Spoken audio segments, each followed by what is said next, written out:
Queridos irmãos da Igreja Presbiteriana de Sertânia, uma alegria poder falar com vocês nesse momento em que nós estamos vivendo, estamos enfrentando de pandemia,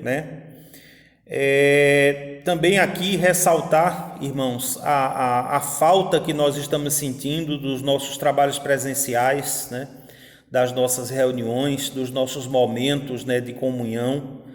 Logicamente isso nos faz falta e faz muita falta mesmo, e nós estamos aí envolvidos nesse contexto, num contexto aí de resguardamento, de recolhimento, de quarentena que nós estamos vivendo. Estamos aí há praticamente 100 dias sem termos a possibilidade de realizarmos os trabalhos presenciais do nosso templo, embora tenhamos utilizado as plataformas da internet para assistir aos irmãos, para levarmos o ensino da palavra de Deus, mas sabemos que não é a mesma coisa. O que na verdade nós ansiamos é a volta, aos trabalhos, é a volta aos trabalhos presenciais, Irmãos, nós estivemos reunidos como conselho da Igreja Presbiteriana de Sertânia na noite deste dia, terminamos a reunião agora há pouco, Nós tivemos aí uma deliberação do governo do estado de Pernambuco com relação à reabertura dos templos, E nós reunimos para analisarmos, tudo aquilo que nós temos em mão, Isso aí já está divulgado amplamente, nas plataformas da internet. Nós vamos também disponibilizar para os irmãos lá no grupo da igreja, imediatamente a esse vídeo, nós estaremos disponibilizando os irmãos. Irmãos, houve uma liberação, uma legalização da reabertura dos templos a partir de segunda-feira, dia 22 de junho. Eu vou ler algumas coisas aqui para os irmãos com relação a essa deliberação. O governo de Pernambuco, Paulo Câmara, anunciou nesta quarta-feira a liberação para a reabertura de templos religiosos durante a pandemia do coronavírus, começando a valer da segunda-feira, dia 22. Os espaços destinados às celebrações religiosas devem respeitar algumas orientações durante este período para respeitar o afastamento físico entre as pessoas, adotando medidas de proteção e de distanciamento social. É importante ressaltar que pessoas do grupo de risco, idosos, maiores de 60 anos, gestantes e pessoas com comorbidades.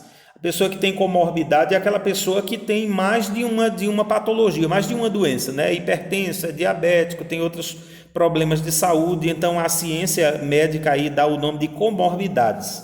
E crianças menores de 10 anos devem permanecer em casa e acompanhar as celebrações por meios de comunicação como rádio, televisão e internet. Vejam aí, irmãos, que há uma liberação, no entanto, há uma proibição. Há uma vedação aqui para a participação de pessoas idosas de 60 anos por diante, gestante e pessoas com comorbidades. E crianças com menores de 10 anos devem permanecer em casa e acompanhar as celebrações por meios de comunicação como rádio, televisão e internet. O uso de máscara continua sendo obrigatório durante todo o período que as pessoas estejam fora de suas casas, ou seja, pessoas que vierem para o templo, para as celebrações, precisam estar de máscara. Além disso, o governo orienta que os templos disponibilizem acesso fácil a pias providas com água corrente, sabonete líquido e toalhas descartáveis sempre que possível. Dentre as orientações lançadas pelo governo como medida de proteção, fica proibido o compartilhamento de materiais como Bíblia, revista, rosário aí para a Igreja Católica, jornais. Elementos de consagração de uso coletivo devem ser bloqueados. Ou seja, irmãos, aquele costume de educação que nós temos de compartilhar a nossa Bíblia com alguém que está do nosso lado, isso é totalmente proibido. Porque ao nós estarmos compartilhando um pertence nosso com outra pessoa, nós estamos levando para ela a possibilidade de uma infecção, da doença. Nós estamos algo que nós pegamos, algo que é do nosso contato. Então nós não podemos compartilhar essas coisas, Dentre as orientações lançadas pelo governo como medida de proteção, como nós já dissemos aí, fica proibido, é totalmente bloqueado isso. Após a celebração, o local deve ser rigorosamente desinfetado, principalmente os mais tocados, como os bancos, maçanetas de portas e microfones. Ou seja, terminou o nosso culto, seja no domingo, a zeladoria tem que entrar em ação para desinfetar todo o ambiente, né? Desinfetar os bancos, as maçanetas, questão dos microfones, onde mais se coloca a mão, né? No vídeo de anúncio do governador destacou que os templos devem funcionar com 30% de sua capacidade, com distância mínima de segurança de 1,5 metro entre os participantes. Nós temos que pensar aí a capacidade do nosso templo, o templo da Igreja Presbiteriana de Sertânia. Pelo que nós vimos aqui, refletimos com o conselho, nós achamos que o nosso templo caiba aí 70 pessoas. Vamos fazer uma conta de 30%, são 21 pessoas. Aí, acomodando um número exato, as nossas celebrações, elas só podem ser realizadas com 20 pessoas, né? Nós teremos que adaptar a questão da organização dos bancos, deixando bancos suficientes só para esse número de pessoas, deixar o distanciamento, né? As pessoas não podem estar juntas, né? Com exceção de integrantes da mesma família que residam juntos, ou seja, se é da mesma família, estão residindo juntos, então podem sentar juntos. Todos os ambientes devem ser mantidos preferencialmente abertos, arejados e ventilados de forma natural, ou seja, qualquer tipo de ventilação artificial, como ventilador, como ar-condicionado, deve ser evitado, deve ser aberto janelas e portas para que se ventile de forma natural, né? Como nós já falamos aqui, irmãos, dessas prerrogativas, outras coisas aqui, os templos devem disponibilizar de álcool gel 70% em todos os acessos, né? É aquela questão dos dispensers com álcool, né? Ou então a gente mobilizar pessoas para que fiquem na porta da congregação com borrifadores para que possam ali ter acesso, para que as pessoas higienizem as suas mãos, né? Grupos de risco, como nós citamos aqui, maiores de 60 anos, gestantes, pessoas com comorbidades, devem permanecer em casa, acompanhar as celebrações por meio de comunicação como rádio, televisão, internet, entre outros recursos. As crianças menores de 10 anos, mesmo que a igreja tenha um espaço adequado para elas não devem participar pela questão das defesas do organismo que a criança não tem tão efetivadas como os adultos têm. Ainda que esses espaços sejam providos na igreja eles precisam ser mantidos fechados. Nas congregações, ou seja, nas igrejas que celebram a ceia, com partilha de pão e vinho, ou celebração a realizar a partilha, as pessoas devem respeitar o distanciamento aconselhado e a comunhão será dada nas mãos com a devida reverência.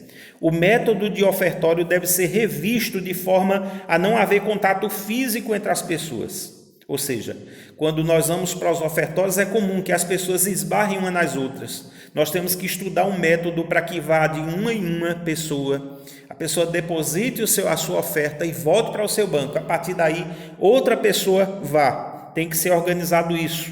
Fica proibido aqui o compartilhamento, como eu disse, de bíblias, revistas, jornais, entre outros, né?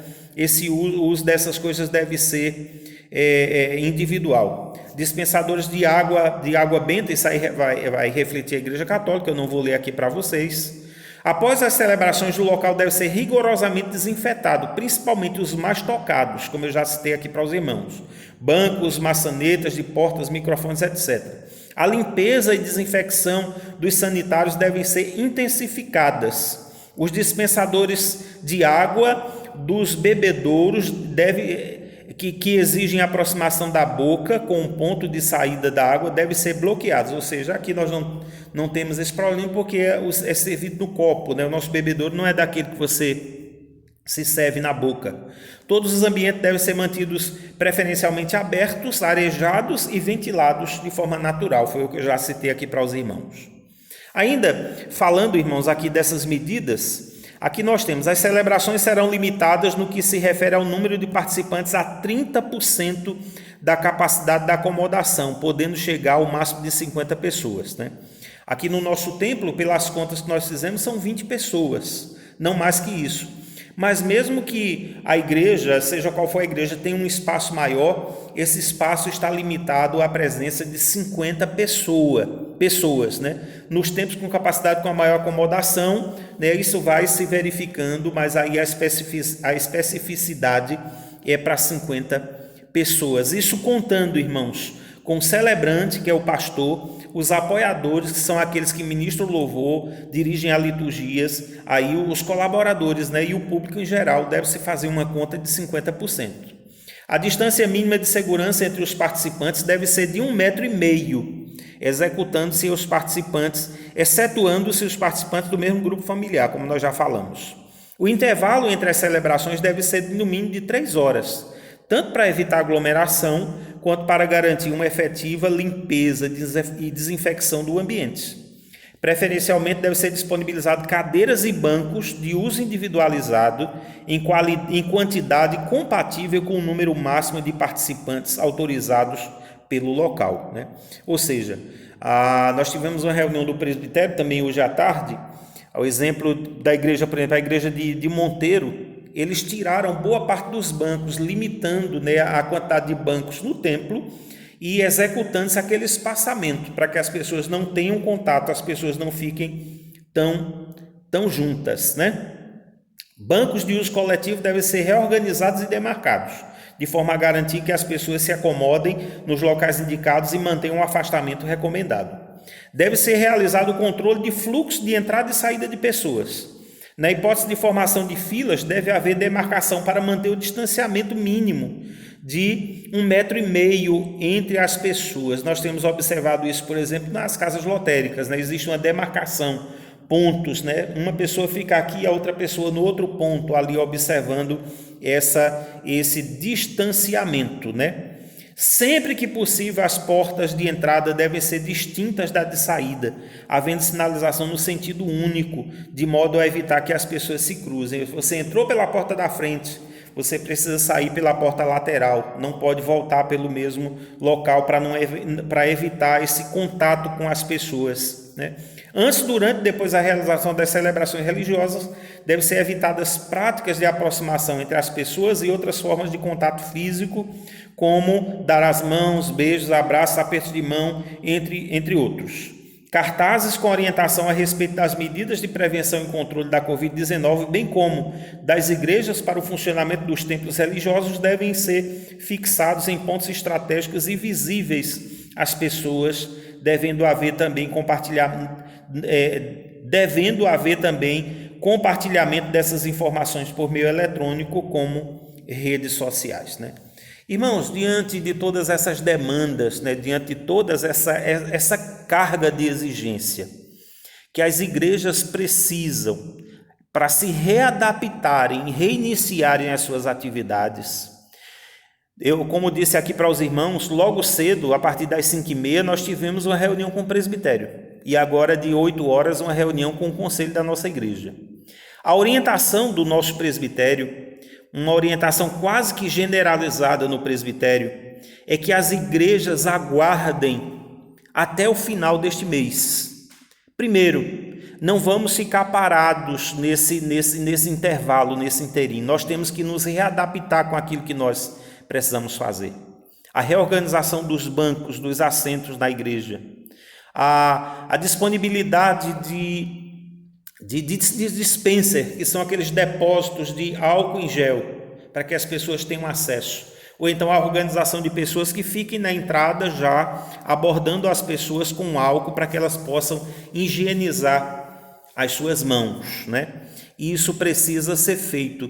Toda uma reestruturação, o acesso a pias, né? A questão do sabonete líquido, tudo isso precisa ser observado. Nós precisamos desse tempo, irmãos, para nos preparar, né? Então, essa também foi a decisão. Nós seguimos o padrão estabelecido pelos presbitérios, pelas igrejas do nosso presbitério, e nós resolvemos, o Conselho da Igreja Presbiteriana de Sertânia resolveu aguardar até o final deste mês. No final do mês, o Conselho se reunirá novamente, e depois de nós vermos, né, como se comportou todas as coisas em meio a isso que nós estamos vivendo, nós temos observado o comércio reabriu aqui em Sertânia.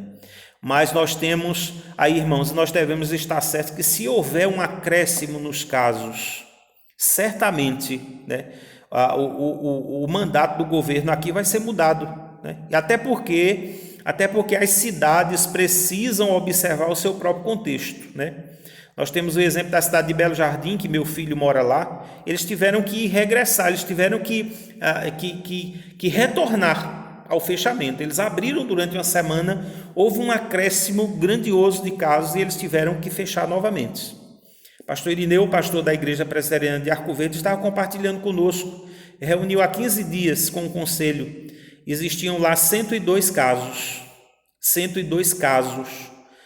de Covid-19. Agora, 15 dias depois, 20 dias depois, tem 214 casos. Então, mais do que dobrou, né?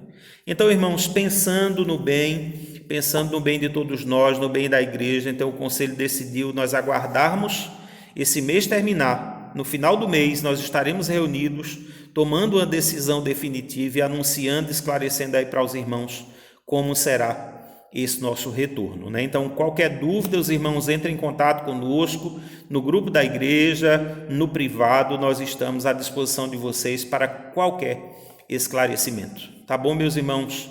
Nesse período aí, continuaremos aí com as nossas lives, com as nossas transmissões pela internet,